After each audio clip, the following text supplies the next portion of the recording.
resurrección. ¿Por qué es importante mirar hacia la resurrección de Cristo? Porque es el único que dijo que Él es la resurrección y la vida. Es el único que dijo previamente que iba a morir y que iba a resucitar. Y el hombre, ciertamente, cuando escucha el tema de la resurrección, es algo que le causa o sorpresa o burla. Ahora, aquí digo algo importante, ¿no? La resurrección no es un argumento para explicar la divinidad de Cristo, porque la divinidad de Cristo está explicada previamente a la resurrección. Pero más bien la resurrección es una consecuencia, va en concordancia con su divinidad. Ahora, vamos a ver 4 evidencias en esta clase del día de hoy. 4 evidencias sobre la resurrección de Jesucristo. ¿Ya? Empezamos. Número 1, el nacimiento de Jesús fue natural. ¿Ya? Pero su concepción fue sobrenatural. Jesús nació de la Virgen María, como nacen todos los seres humanos. Pero para que María quede embarazada, su concepción fue sobrenatural. No hubo la participación de José en ese embarazo. La muerte de Cristo fue natural. Él murió como todos los seres humanos mueren. No crucificado, ciertamente, pero me refiero a que su vida se extinguió humanamente hablando. Pero su resurrección fue sobrenatural. Y ahí tenemos como una ecuación. El nacimiento de Jesús fue natural, su muerte fue natural. Su concepción fue sobrenatural, su resurrección fue sobrenatural. En segundo lugar, Jesús mismo nunca predijo su muerte sin agregar que resucitaría. Cada vez que vemos en los libros históricos de los evangelios que él iba a morir, él mismo también decía que iba a resucitar. No fue algo que nunca lo enseñó. También describió su resurrección como una señal de su venida, como una señal de su ministerio, como una señal de que era el Salvador. Saulo, que fue un perseguidor de la iglesia y luego se convirtió al cristianismo, escribe en Romanos 1:4 que a partir de su resurrección, Jesucristo fue constituido Hijo de Dios con plenos poderes. Entonces, la resurrección de Jesucristo es una evidencia palpable, no solo para los discípulos, sino para la iglesia de la primera época. Los apóstoles registraron también en el libro de los Hechos, específicamente, repetidamente, ellos afirmaban que Dios revocó la sentencia contra el hombre y reivindicó a su Hijo por medio de la resurrección. Entonces, dentro del cristianismo, la resurrección es muy importante de tenerla en cuenta. Si nosotros no hablamos de la resurrección, nuestra fe es vana. Bien, entonces, les decía que vamos a ver rápidamente 4 evidencias.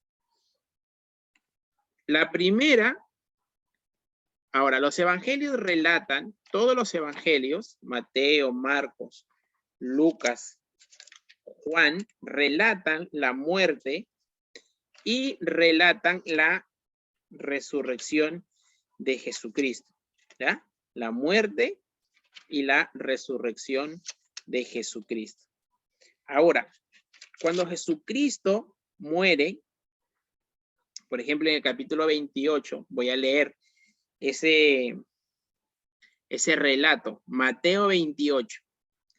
Dice, pasado el día de reposo al amanecer del primer día de la semana, vinieron María Magdalena y la otra María a ver el sepulcro. Y hubo un gran terremoto porque un ángel del Señor descendió del cielo y llegando removió la piedra y se sentó sobre ella. Su aspecto era como un relámpago y su vestido blanco como la nieve. Y de miedo de él, los guardas temblaron y se quedaron como muertos. Mas el ángel respondiendo dijo a las mujeres, no temáis vosotras porque yo sé que buscáis a Jesús, el que fue crucificado. No está aquí, pues ha resucitado, como dijo. venid, ved el lugar donde fue puesto el Señor, e id pronto y decid a sus discípulos que ha resucitado de los muertos, y he aquí va delante de vosotros a Galilea. Allí le veréis. He aquí os lo he dicho. Entonces ellas salieron del sepulcro con temor y gran gozo y fueron corriendo a dar las buenas nuevas a los discípulos. Y mientras iban a dar las nuevas a los discípulos, he aquí Jesús les salió al encuentro diciendo, salve. Y ellas acercándose abrazaron sus pies y le adoraron. Entonces Jesús le dijo, no temáis, id y dad las buenas nuevas a mis hermanos para que vayan a Galilea y allí me verán. En Marcos también se hace referencia a la resurrección de Jesucristo con una evidencia también particular. Las mujeres fueron en la mañana, cuando miraron, dice en el capítulo 16 de Marcos, dice, entraron al sepulcro, vieron a un joven sentado al lado derecho, cubierto de una ropa larga y blanca. Y él les dice, no se asusten, Jesús el Nazareno ha resucitado, no está aquí. El cuerpo había desaparecido. El cuerpo había desaparecido. Entonces, el cristianismo, cuando habla de la resurrección, también declara de que la resurrección fue real porque el cuerpo, según los relatos de los libros de los evangelios, el cuerpo había desaparecido. Pero como estamos siendo leales con las explicaciones cada semana, no significa que eso termina ahí, esa declaración termina ahí. Hay mucha gente que le quiere hallar una explicación a ese cuerpo desaparecido. Si nosotros leemos los 4 evangelios, los evangelios dicen que las mujeres fueron muy de mañana. Entonces hay algunas explicaciones o posibles explicaciones al hecho de que el cuerpo había desaparecido. Algunos dicen que las mujeres fueron a un sepulcro equivocado. Hay argumentos de personas que no creen en la resurrección que dicen o que declaran que Jesucristo realmente cuando dicen que resucitó, las mujeres cuando fueron a un sepulcro equivocado. ¿Y por qué argumentan eso? Porque si nosotros nos damos cuenta,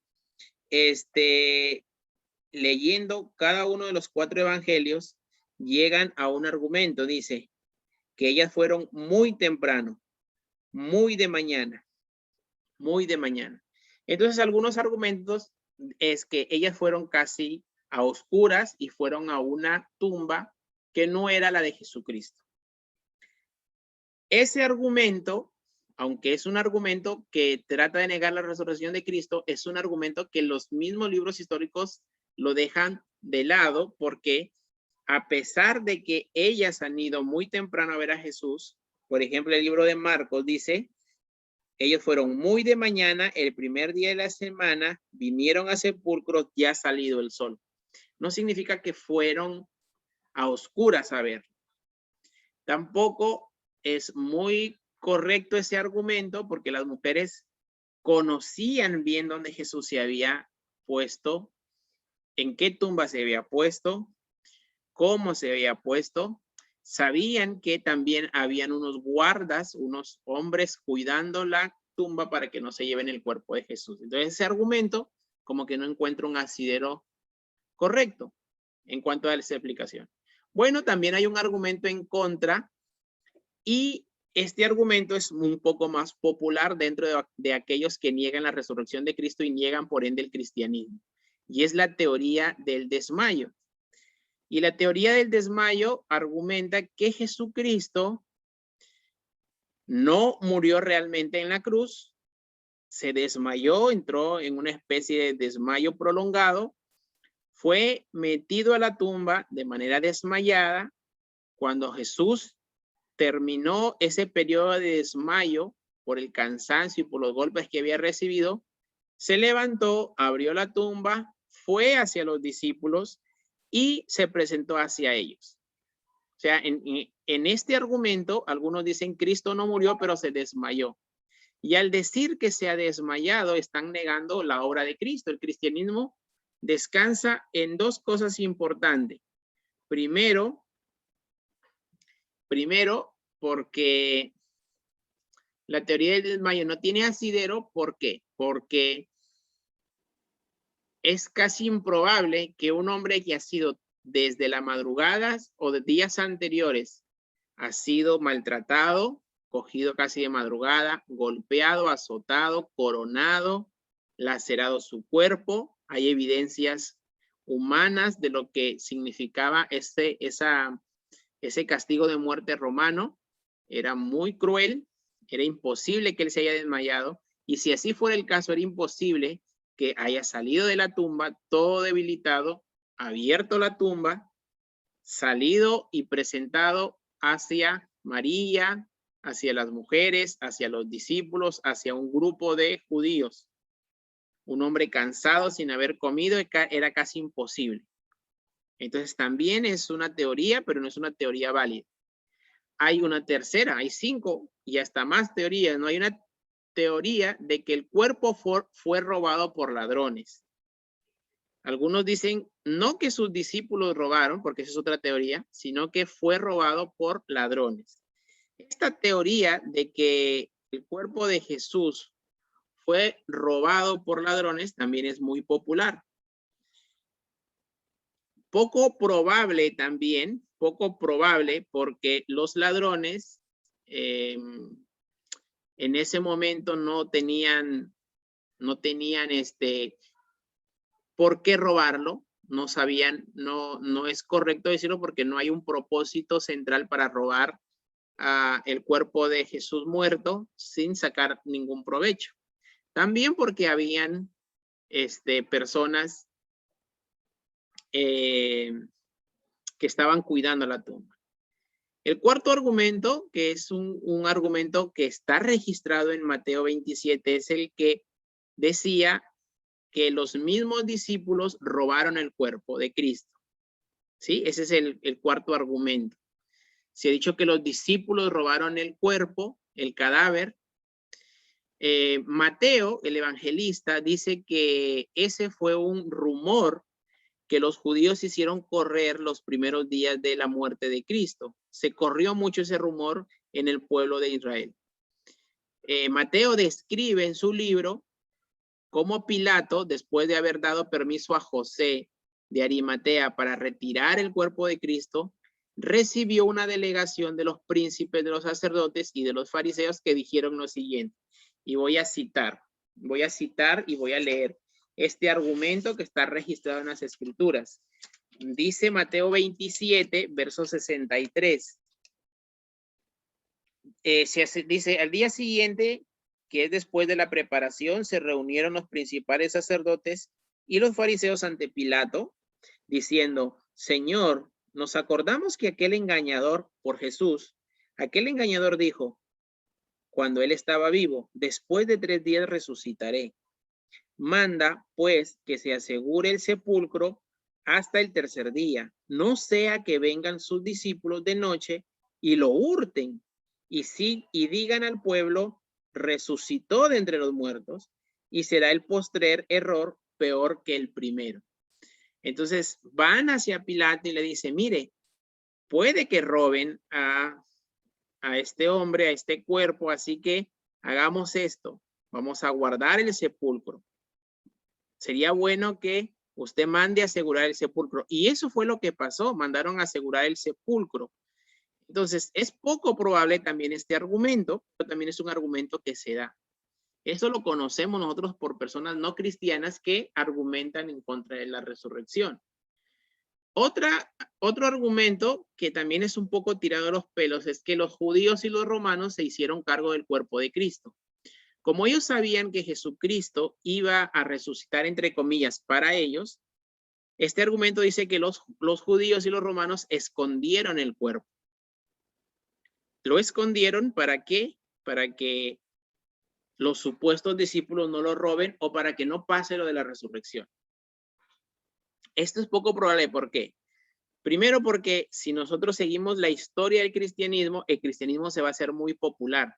Hay muchas personas que desertan de los romanos para hacerse cristianos. Muchos judíos que desertan del judaísmo para hacerse cristianos. Y estaban incluso dispuestos a morir por la causa de Cristo. La historia cuenta que muchas personas morían confesando su fe en Jesús.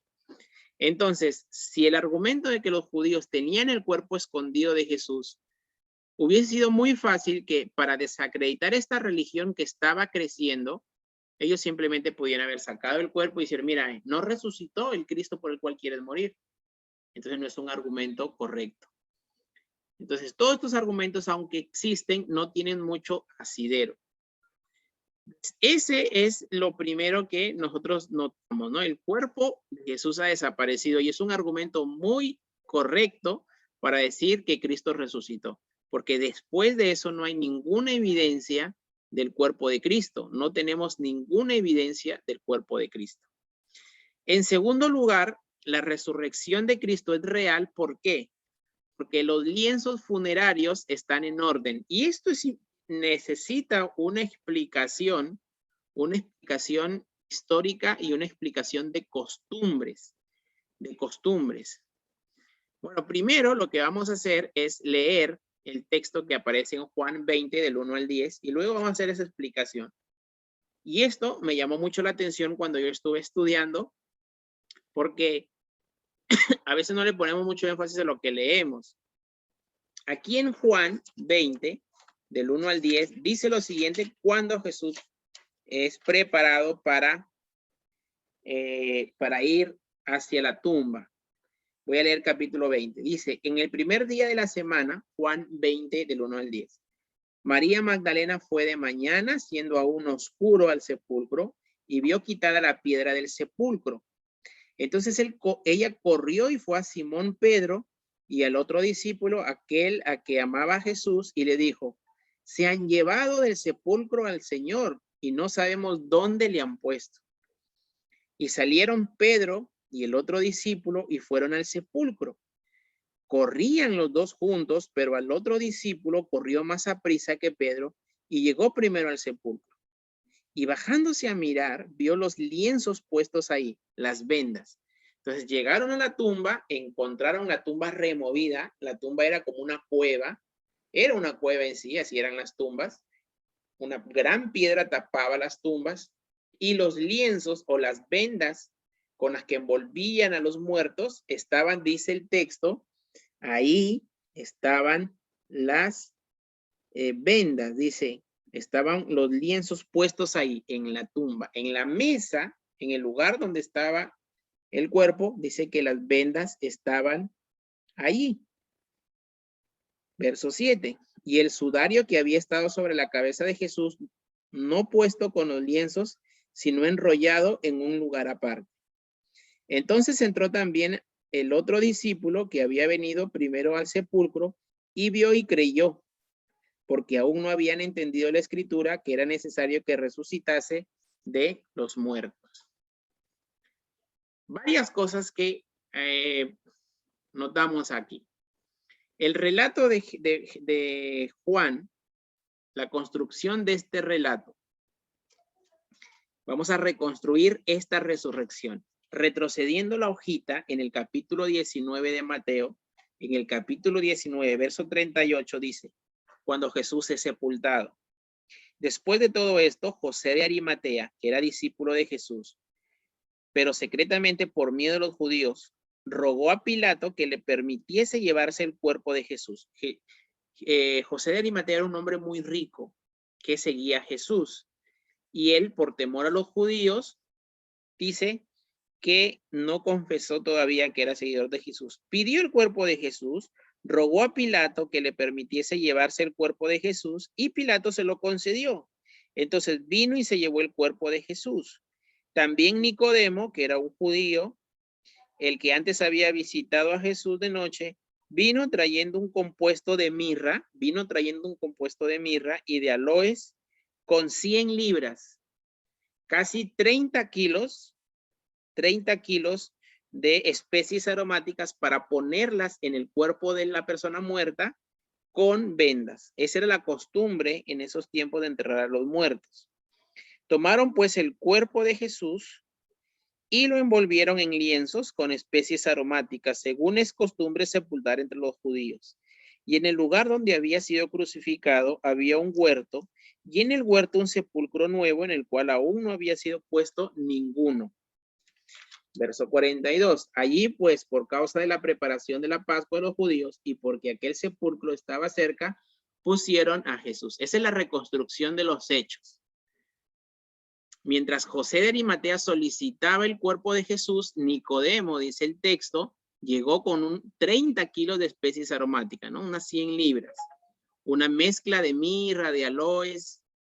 Luego, juntos, tanto José como Nicodemo, tomaron el cuerpo de Jesús, lo envolvieron en vendas perfumadas con esa mezcla, según la costumbre que dice el texto, pero también que dicen los libros de historia. Es la costumbre de los judíos de enterrar a sus muertos. En otras palabras, envolvieron el cuerpo a Jesús con pajas o vendas de suave hilo, espolvoreándole todas estas especies aromáticas, y todo eso se hizo. Pero las cosas que se hicieron, las notamos aquí, toman gran relevancia cuando Jesús es encontrado, o perdón, su cuerpo no es encontrado, pero las telas están ahí. Si usamos los argumentos de hace un ratito, diríamos, si el ladrón se quiere robar un cuerpo o los discípulos se quieren robar un cuerpo, ¿por qué dejan las telas tal cual? ¿Por qué un ladrón se tomaría el tiempo y con qué propósito se tomaría el tiempo de dejar las vendas del muerto? ¿Por qué mejor no se lo llevan así? ¿Por qué le sacan el sudario de su cabeza y por qué le sacan las vendas? Es ilógico que un ladrón haga eso. Aún más cuando hay hombres cuidando la tumba. Entonces no hay lógica, ¿cierto? No hay una lógica. Entonces, el hecho de que la Biblia registre que los lienzos están en orden significa que fue una resurrección real, ¿sí? Eso es real, ¿ok? Entonces, otra cosa importante es que algunos dicen que la resurrección se inventó para que los discípulos creyesen, cosa que no fue así, porque los discípulos, cuando son informados por María y por María de Magdala o Magdalena, cuando fueron informados, muchos no creyeron en eso, en ese argumento. Incluso hay personas que no creen en el argumento, como Tomás. Interesante, ¿verdad? Interesante. Pero los lienzos juegan un papel muy importante, muy trascendental en esta parte de la historia. ¿Ya? Hay algo muy relevante. ¿Sí? Entonces, eso nos hace pensar en los textos que aparecen acá. ¿Qué pasaba con los discípulos? Mateo 28:6 nos da la primera luz. Mateo 28:6 dice, no está aquí pues ha resucitado como dijo, venid, ved el lugar donde fue puesto el Señor. El ángel de Dios que había enviado, y es otra cosa que a veces las personas no creen en esto de que un ángel habla con los discípulos, les dice, vengan, no está el cuerpo, no está, están buscando a alguien que no está. Marcos 16, versículo 6 dice lo mismo, mas él les dijo, no os asustéis, ustedes buscan a Jesús, el que fue crucificado, el ángel dice, ha resucitado, no está aquí, mirad el lugar en donde ustedes le pusieron. Entonces, los lienzos dan también evidencia de una resurrección. Lienzos pesados que están acomodados en el mismo lugar, pero el cuerpo no está. La tercera evidencia es que Jesucristo fue visto. Los relatos históricos de los evangelios nos dan el libro de Hechos y las declaraciones del apóstol Pedro nos dicen que Jesús se apareció aproximadamente, hizo 10 apariciones después de su resurrección.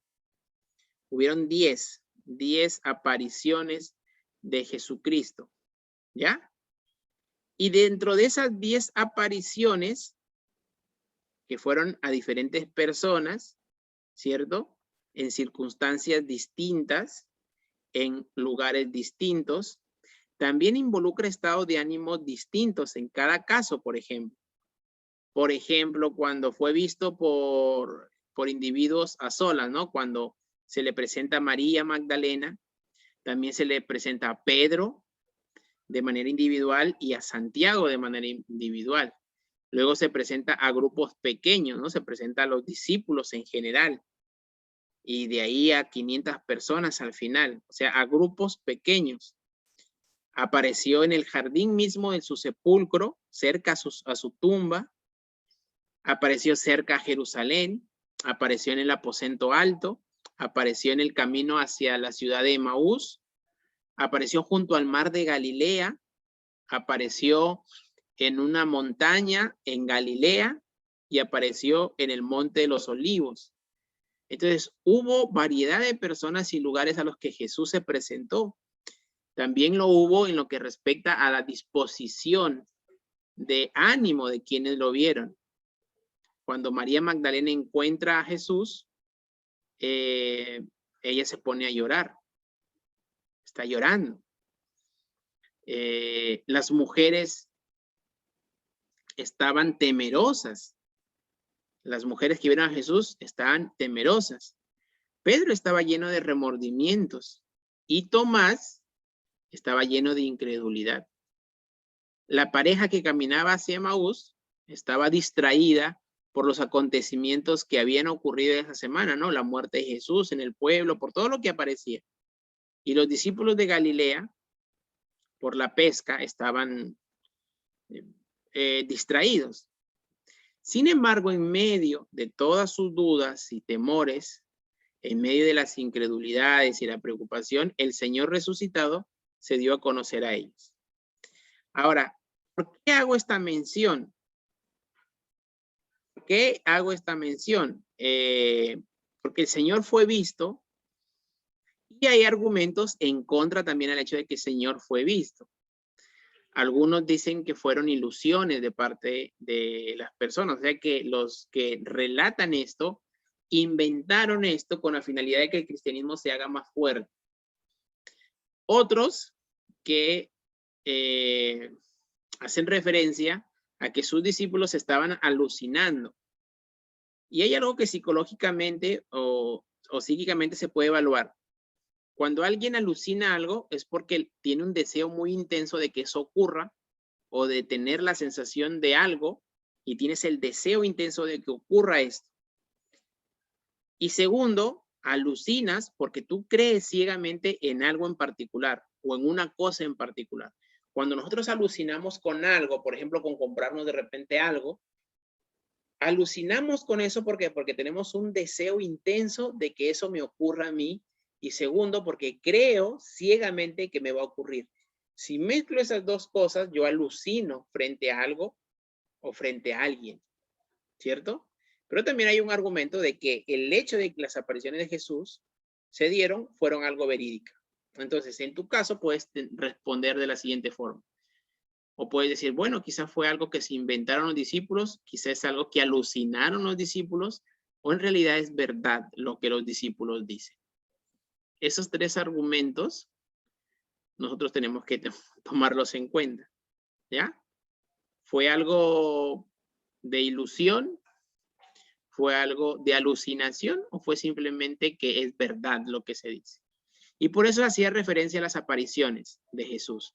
Primero, porque fueron diferentes personas y todos coinciden en lo mismo. Cuando alguien inventa, tarde o temprano, de todas estas 10 apariciones, alguien debió decir este testimonio y tuvo que haber sido contrastado y debió haber un error. Pero no, entonces no es una ilusión. Todos los que vieron a Jesús reaccionaron de manera distinta. No todos creyeron, por si acaso. Las personas que se les dijo que Jesús resucitó no creían que Jesús había resucitado. El caso de Pedro, el caso de Santiago, no creyeron en Jesús hasta después. Tomás, o sea, lo que quiero decir es que no estaban con un deseo intenso de que Jesús resucitase. Por ende, el argumento de que fueron alucinaciones de los discípulos queda descartada también. Entonces creo que sí queda una ventaja para el hecho de decir esto de la resurrección es real, es verídico. En cuarto lugar, la evidencia de la resurrección es que muestra algo. Muestra la transformación de cada uno de los discípulos. Cada uno de los discípulos son transformados. Discípulos temerosos, discípulos que no querían saber mucho de Jesús, discípulos que Jesús siempre decía que eran hombres de poca fe, discípulos que les faltó la fe, discípulos que en los momentos más difíciles de Jesucristo dijeron o se apartaron, se escondieron. Discípulos así cambian. Y voy a darle ejemplo de algunos de esos discípulos con algunos textos de la Biblia. Pero notamos en el libro de los evangelios, Mateo, Marcos, Lucas y Juan, discípulos temerosos.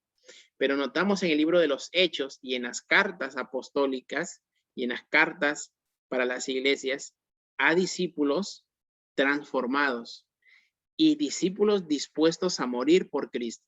Si Cristo hubiese sido un farsante, si la resurrección hubiese sido falsa, los judíos, los romanos y todos los enemigos de Jesús hubiesen dicho, miren, acá está el cuerpo de Jesús. Lo que ustedes están siguiendo es una farsa. Tenemos evidencia suficiente para decirles que la resurrección es una farsa. Es una ilusión de sus discípulos. Pero nunca hubo esa evidencia en los primeros años de la iglesia. Nunca hubo esa evidencia. Entonces es verídica la resurrección de Cristo. Y esa resurrección transforma vidas. Juan 20:19 dice, cuando llegó la noche de aquel mismo día, el primero de la semana, estando las puertas cerradas en el lugar donde los discípulos estaban reunidos por medio de los judíos, vino Jesús y puesto en medio les dijo, paz a vosotros. Nuevamente, Juan 20:19.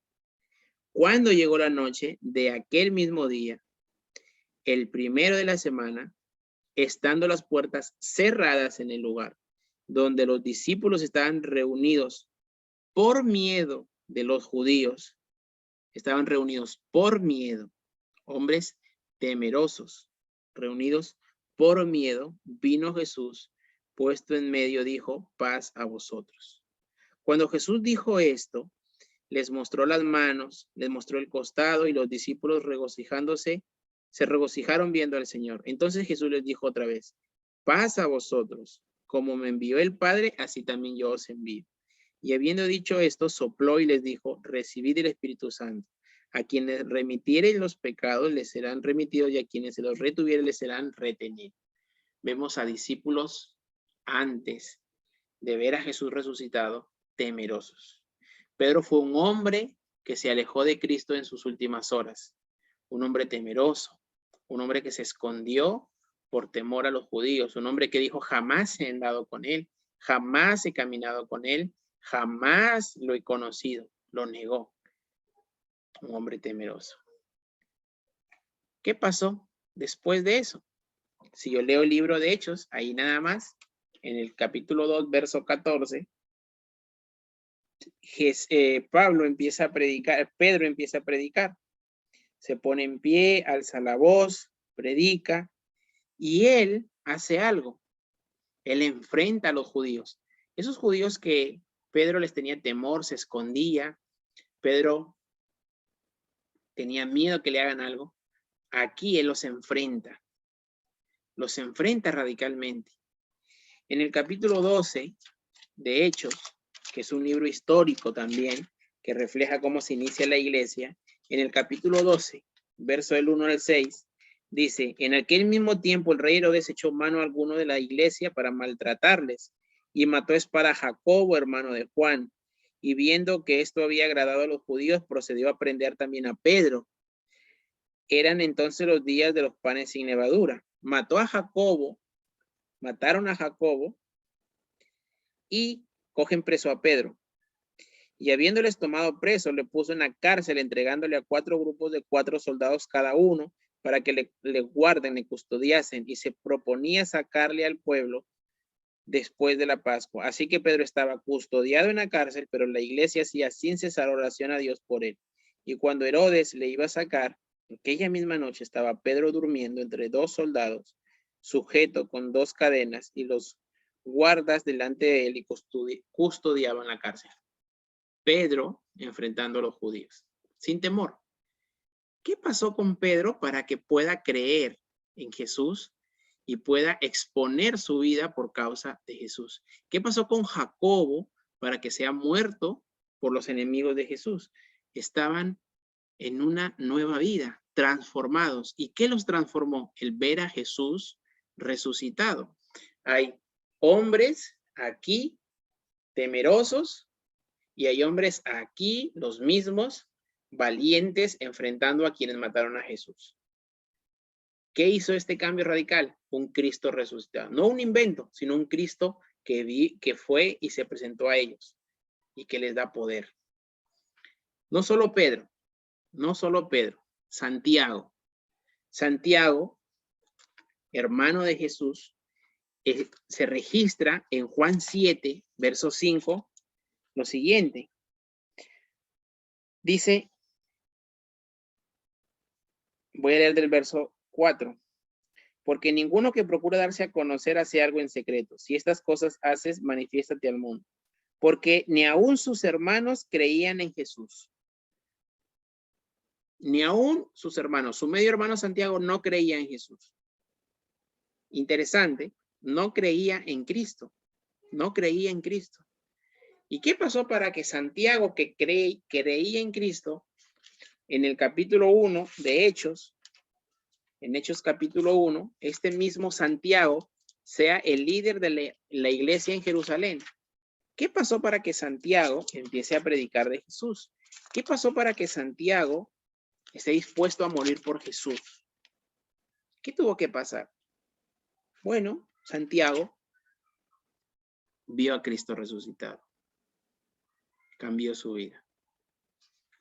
Las cartas apostólicas, 1 Corintios 15, verso 7, dice, después apareció a Jacobo, después a todos los apóstoles. Aquí dice el apóstol Pablo, Dios se le apareció a Jacobo, a Santiago.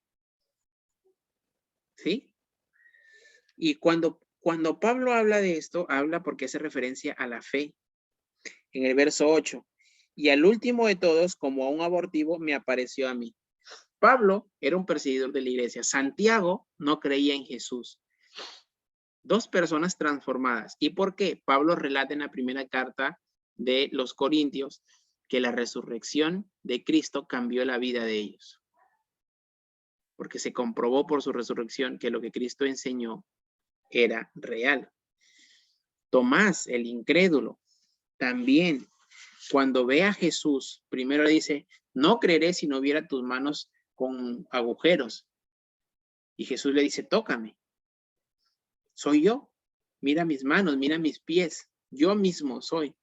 ¿Y qué responde después de haber visto a Jesús? Tomás, ¿qué dice después que vio a Jesús? Dice lo siguiente. Entonces Tomás dijo, Señor mío y Dios mío. En resumen, la resurrección puede causar cierta situación de burla. La resurrección puede causar eso en el ser humano. Pero si vemos las evidencias de la resurrección, lo que va a causar es fe y nos va a hacer personas dispuestas a darlo todo por Cristo, que no es un farsante, sino que es el Salvador del mundo. Amén. Oremos. Señor, gracias por tu misericordia. Gracias por Cristo, por su vida, por su obra y por su resurrección. Bendícenos, guárdanos siempre. Y gracias por este tiempo, Dios. Te adoramos y te bendecimos. En el nombre de Cristo oramos y pedimos que haya fe en los que escuchan tu palabra. Es nuestro deseo. En el nombre de Cristo Jesús oramos. Amén. Bien, Dios les guarde. Bendiciones a todos.